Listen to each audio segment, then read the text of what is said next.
tres hechos históricos que involucran directamente a nuestro país. Uno, la presencia del Che Guevara en Bolivia hace 50 años. Luego, la recuperación de la democracia hace 35 años. Y luego, las jornadas de Octubre Negro, que colapsaron el Estado republicano y expulsaron al sistema político de partidos tradicionales. De algún modo, son hechos que nos hacen remontarnos a la historia larga y a la historia corta. Y como decía un autor, un pueblo que no revisa su pasado no tiene posibilidades de proyectar adecuadamente su futuro. Por eso es importante hacer una revisión de la historia. En lo que respecta concretamente a la recuperación de la democracia, se ha instalado un debate muy significativo en el país, porque algunos políticos vinculados al pasado han señalado que en Bolivia la democracia está en riesgo, que la celebración del 35 aniversario de la recuperación de la democracia debería llevar a reflexionar acerca de las amenazas que sufre la democracia actualmente. Y de repente es bueno hacer referencia al carácter del sistema democrático en Bolivia.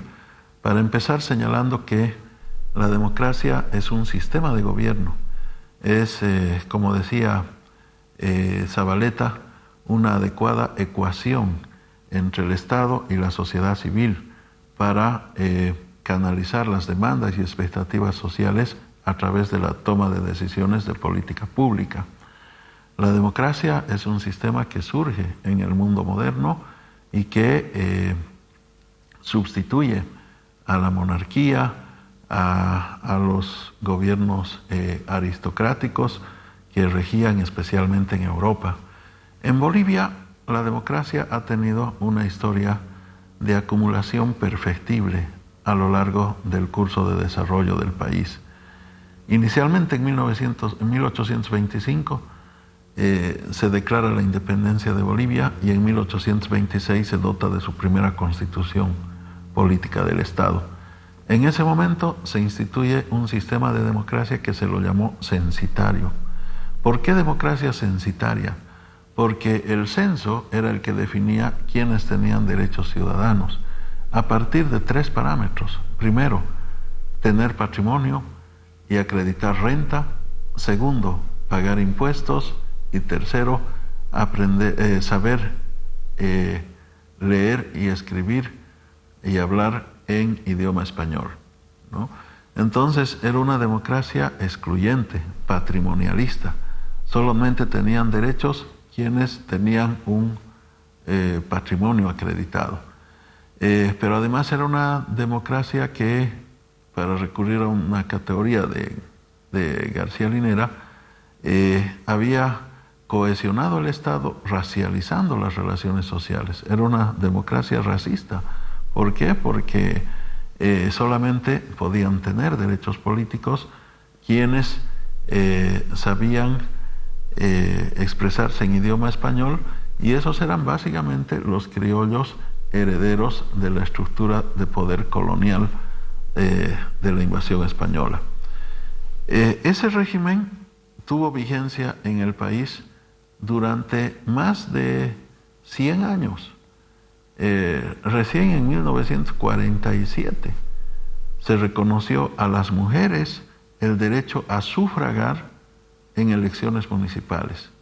Y en 1952 se instituyó el voto universal, que si bien reconocía la posibilidad de elegir y ser elegibles a todos los ciudadanos, salvo los límites naturales de edad, en fin, en los hechos restringía la democracia a la condición de electores al conjunto de la ciudadanía, porque no había generado las condiciones reales para que todos puedan ser elegibles. En la década de los 70, después de la Segunda Guerra Mundial, en el contexto de la Guerra Fría, de la consolidación de la Revolución Cubana de 1959, de la derrota de Estados Unidos en Vietnam, En la década de los 70, recordemos que se instituye el Plan Cóndor, un plan, entre comillas, de seguridad nacional establecido por Estados Unidos, mediante el cual se había militarizado su patio trasero, se había militarizado nuestro continente con gobiernos dictatoriales como el de Banzer, el de Pinochet y tantos otros gobiernos, especialmente en Sudamérica. En esa época de las dictaduras militares se cancelaron los derechos y garantías constitucionales, los derechos humanos fundamentales de líderes vinculados a la izquierda, a la defensa de los derechos humanos o líderes sindicales. Se produjeron masacres como la de Epizana y Tolata en 1974. Se produjeron las muertes de Luis Espinal, Marcelo Quiroga Santa Cruz, los líderes que fueron masacrados en la calle Harrington vinculados al movimiento de izquierda revolucionaria, muchos líderes sindicales del movimiento obrero, del movimiento campesino, activistas de derechos humanos, en fin, periodistas.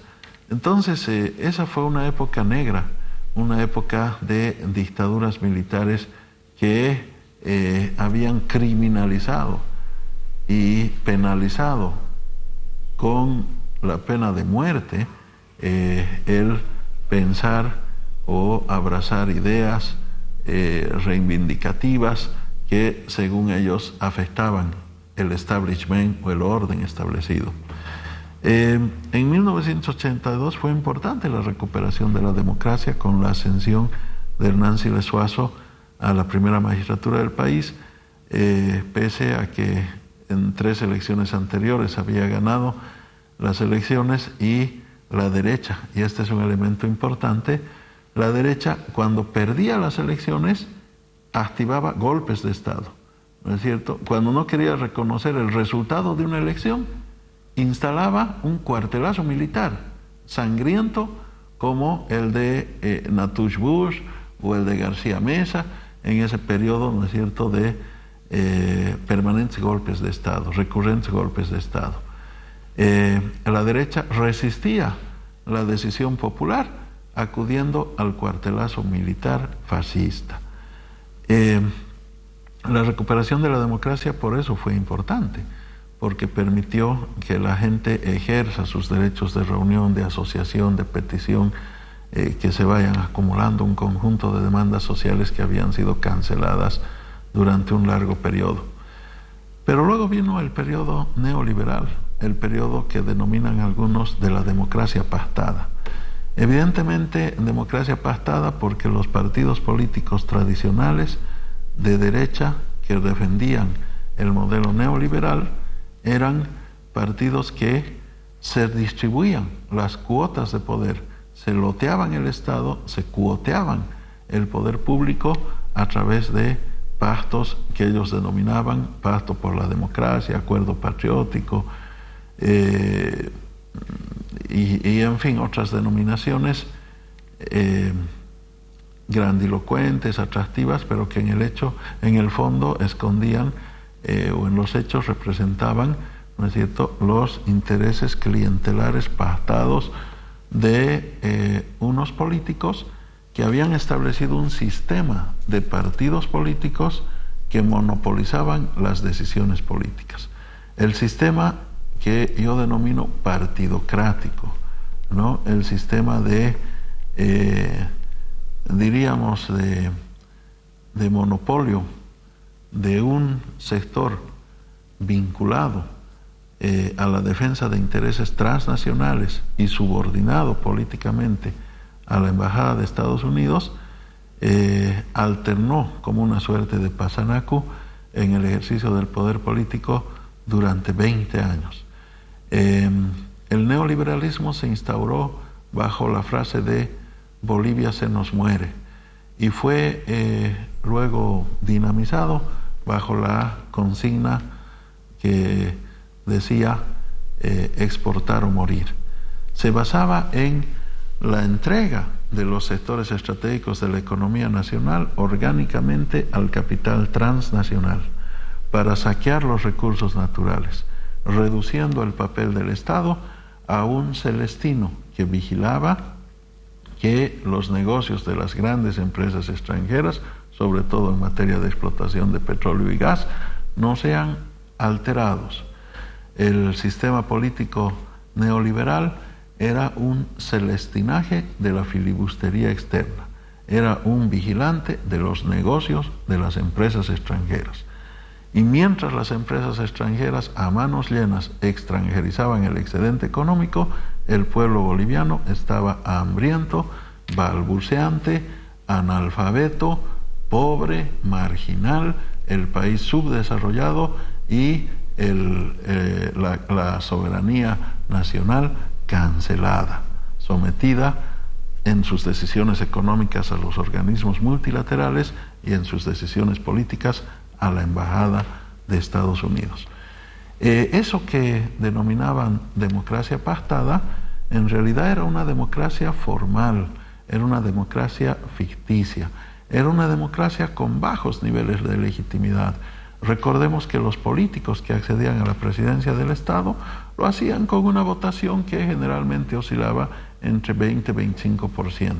Las votaciones récord en la época habían sido la que había obtenido en su momento el doctor Siles Suazo con la UDP con un 38%, o Sánchez de Lozada con un 33% el año 1993, ¿no? Ese sistema de democracia pactada era un sistema de democracia además clientelar. No solo era partidocrático y excluyente, sino era clientelar. ¿Por qué clientelar? Porque los pactos parlamentarios que definían quién iba a ser el presidente, cómo se iban a distribuir los principales cargos públicos, derivaba en un cuoteo por parte de los políticos de los espacios públicos. Y este cuoteo luego decidía, por ejemplo, establecer gastos reservados, una ingente cantidad de recursos económicos que se manejaban discrecionalmente desde el Ministerio del Interior para sobornar, los maletines negros que circulaban en el Parlamento para decidir leyes a favor de empresas transnacionales, precisamente provenían de los gastos reservados, que los denominaban así. Los gastos reservados servían también para comprar dirigentes políticos, para seguramente pagar jueces y fiscales leales al régimen, para pagarse pluses entre los principales adláteres del ejercicio del poder político. Entonces, era un sistema corrupto no solo por la distribución clientelar de los cargos, sino por la disposición de recursos reservados y por la entrega a precio de gallina muerta de nuestros principales sectores estratégicos de la economía, como a través del denominado proceso de capitalización. Y yo culmino con esto, Iván, abusando de su paciencia.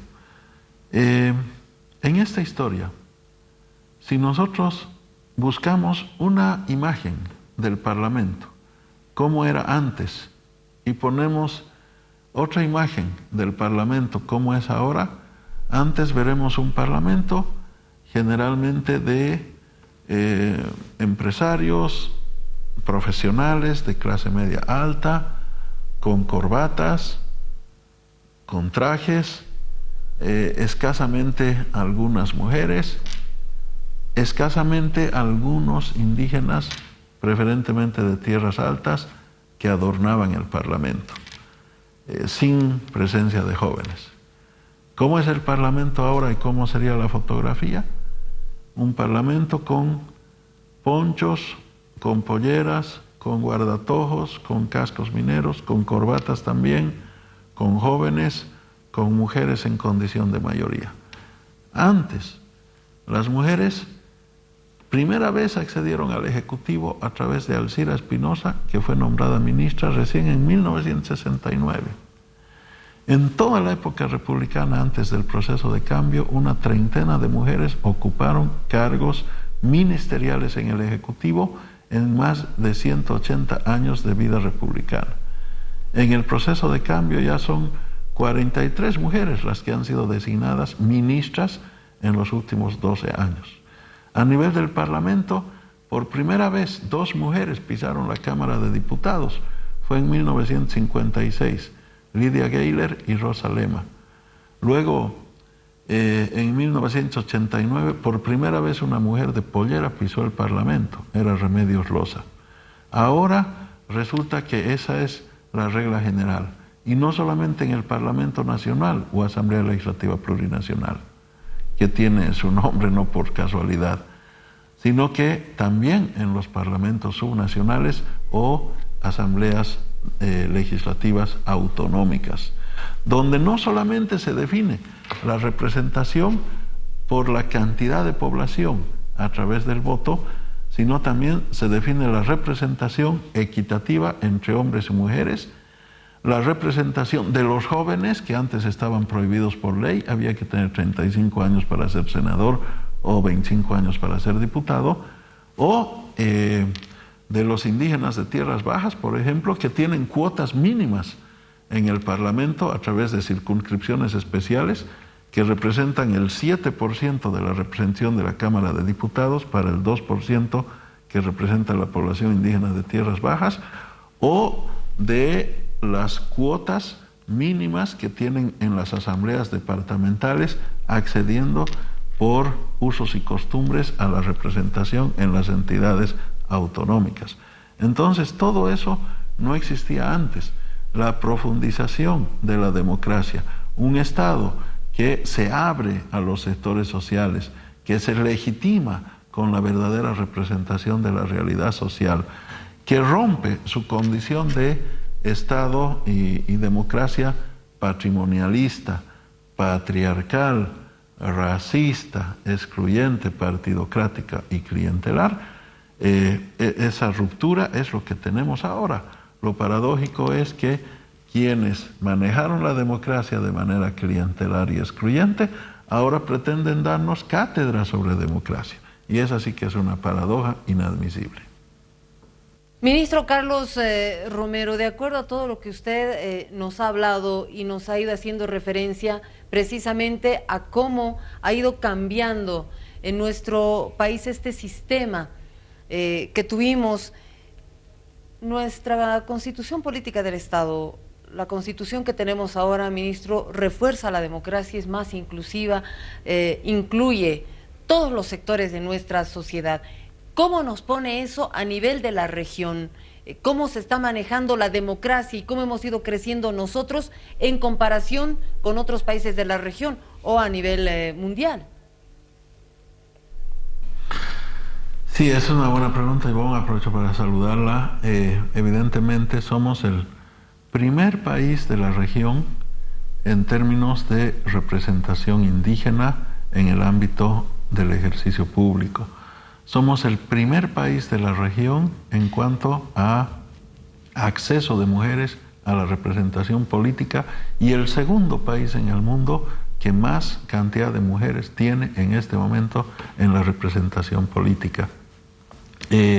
Somos un país que no solo ha conseguido que la cantidad poblacional canalice la representación, sino también la equidad de género, la representación generacional y la diferencia cultural.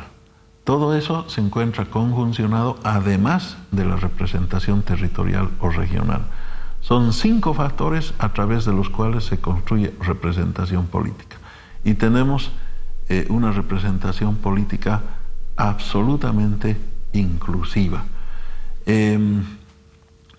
La Constitución Política del Estado sin duda ha jugado un rol fundamental.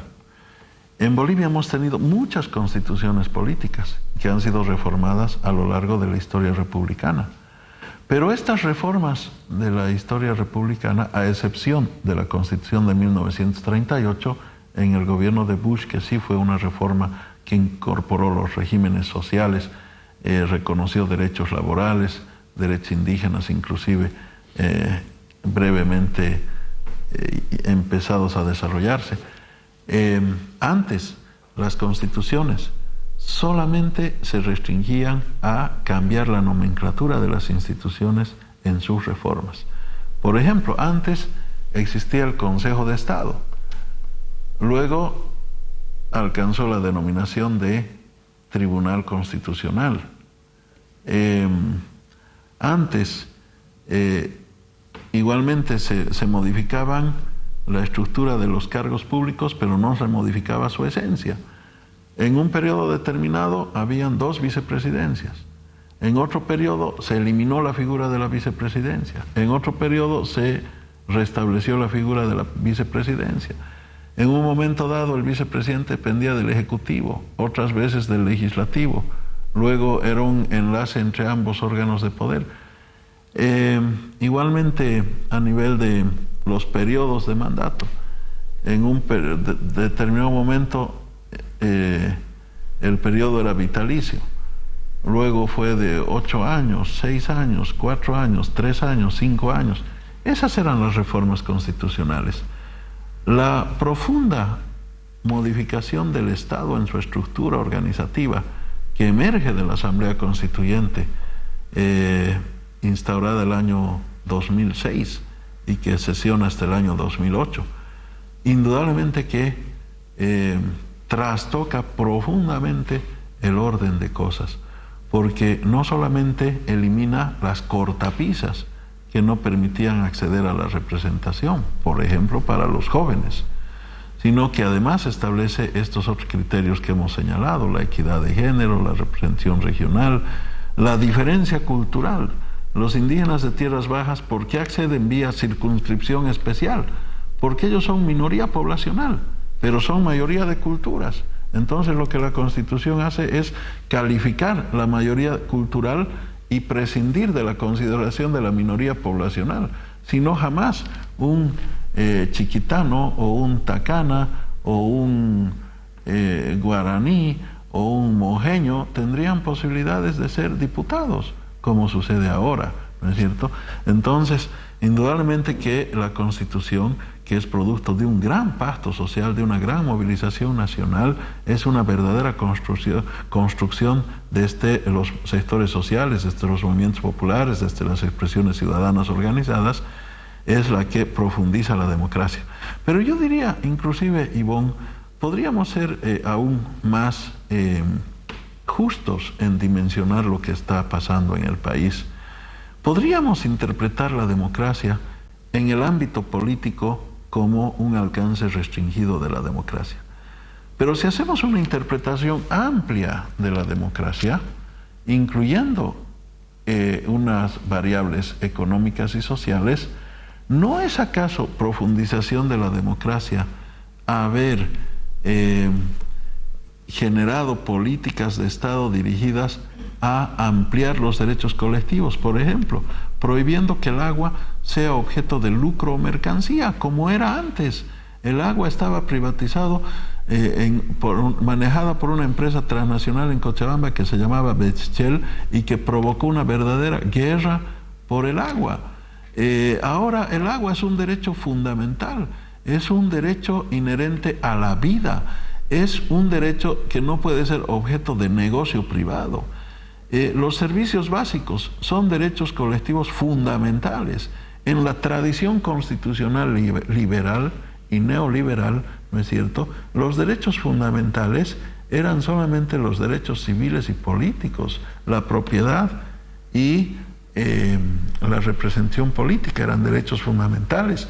Ahora, derechos fundamentales son esencialmente los derechos colectivos, como los derechos al agua y a los servicios básicos, que no pueden ser objeto de negocio, que son derechos fundamentales de la gente.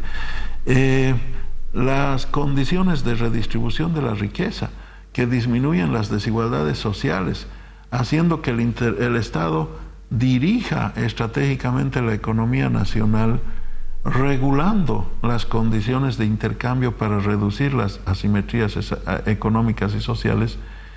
¿No representa acaso un proceso de democratización de las condiciones de vida y trabajo de la población boliviana, en el sentido de que el acceso a la salud, el acceso a la educación, las posibilidades de acceder a una vivienda, a través de un programa social, ya no están condicionadas a que la persona pueda pagar por esos servicios, sino son servicios fundamentales que en muchos casos el Estado inclusive subsidia, como el servicio de electricidad, por ejemplo, ¿no es cierto? El servicio de transporte, que es subsidiado porque tenemos nosotros el subsidio de los carburantes.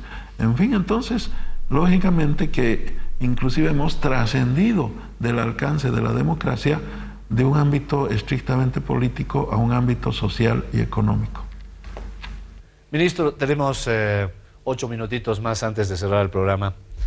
Dos elementos que me gustaría en su análisis, por favor, a propósito del tema de la democracia. Primero, ¿por qué en la democracia pactada los resultados económicos hablaban de que éramos el último país en la región en crecimiento? Hoy los datos dicen que somos el primer país en crecimiento por 4º año consecutivo. Se pedían, en síntesis, lo dijo un expresidente, limosna al exterior para que se puedan pagar los salarios en el país. Teníamos altos niveles de analfabetismo en Bolivia, movilizaciones permanentes de la gente por ejemplo, que no se exporten nuestros recursos naturales, dejando migajas al país, y eso lo digo por la época en la que estamos, las jornadas de octubre. Contrastando con lo que escuchamos hace algunos días atrás, ministro, expresidentes, líderes políticos que han emitido pronunciamientos en sentido está en riesgo la democracia en el país. Lo mismo la Confederación Episcopal de Bolivia, a través de su presidente, dice que estamos caminando en un populismo hacia una dictadura. ¿Qué elementos se están dando en esta coyuntura para hablar de democracia con lo que acabo de mencionar, ministro? Su análisis, por favor, en estos minutos finales. Sí, evidentemente, Iván, en la época de la democracia pactada, yo decía, los políticos no tenían decisión propia, ¿no es cierto? Un político, si se portaba mal, le cancelaban la visa de ingreso a Estados Unidos y esa era una suerte de veto político para continuar en su carrera política. Los políticos tenían que ir a cuadrarse a la avenida Arce, a la embajada de Estados Unidos, aún haciendo el papel de bufón de la fiesta, ¿no? Recordemos algún político que se fue vestido de cowboy para hacer buena letra con la embajada norteamericana.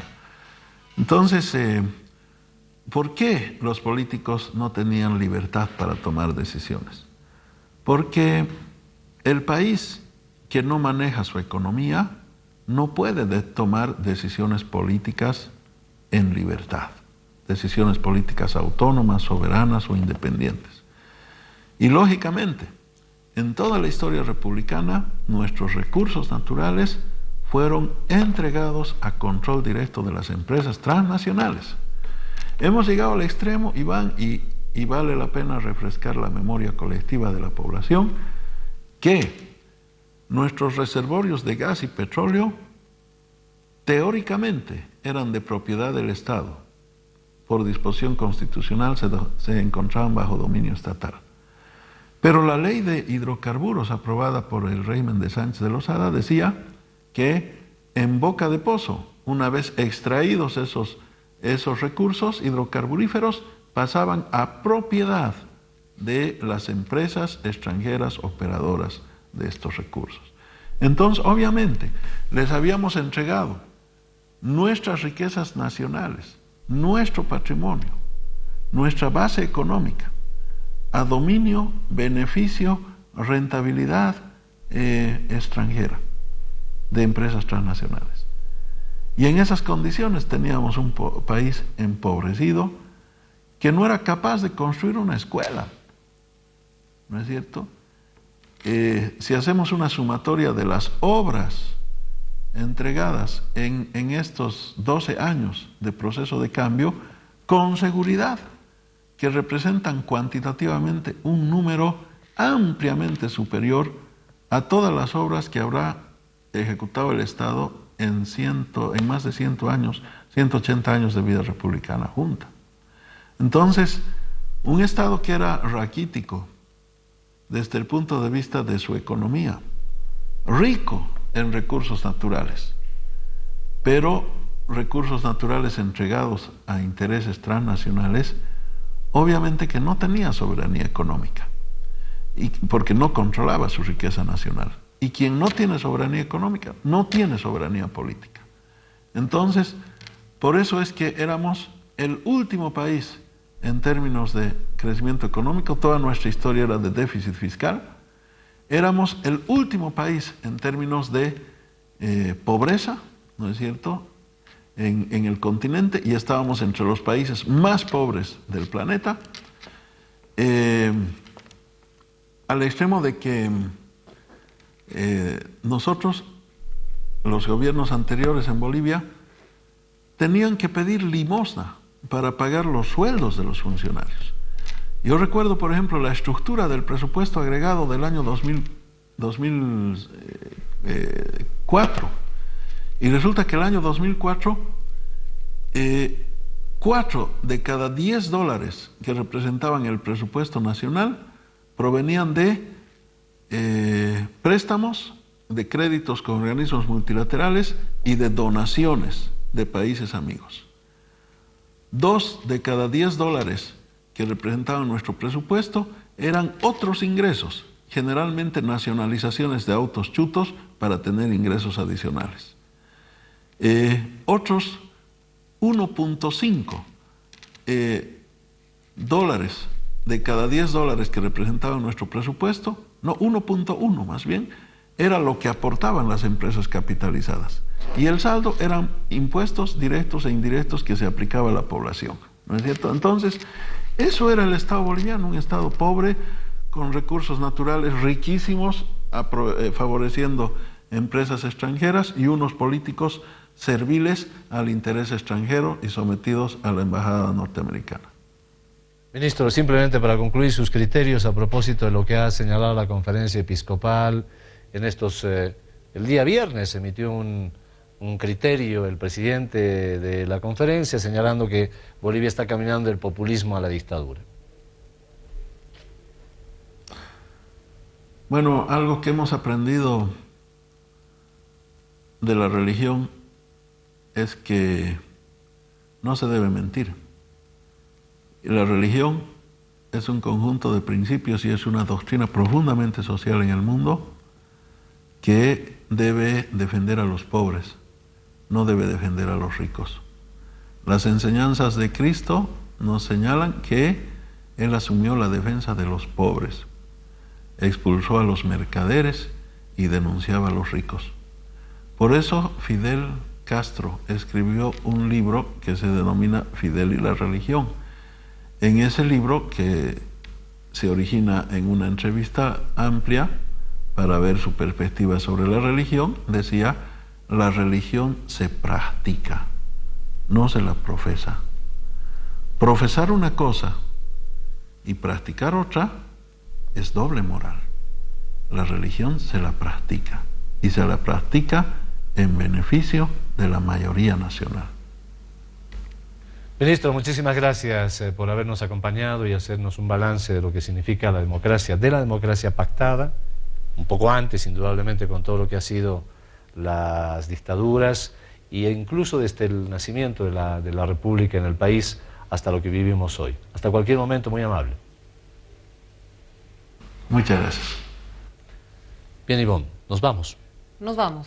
Que tengan todos un lindo resto fin de semana y que tengan una semana definitivamente buena. Tenemos mucha actividad, así que no se separen de nosotros. Y nos vamos con un resumen a propósito del aniversario de Pando. Un saludo a Pando, que recordó también la batalla de Bahía hace algunos días atrás. Hasta la próxima, gracias.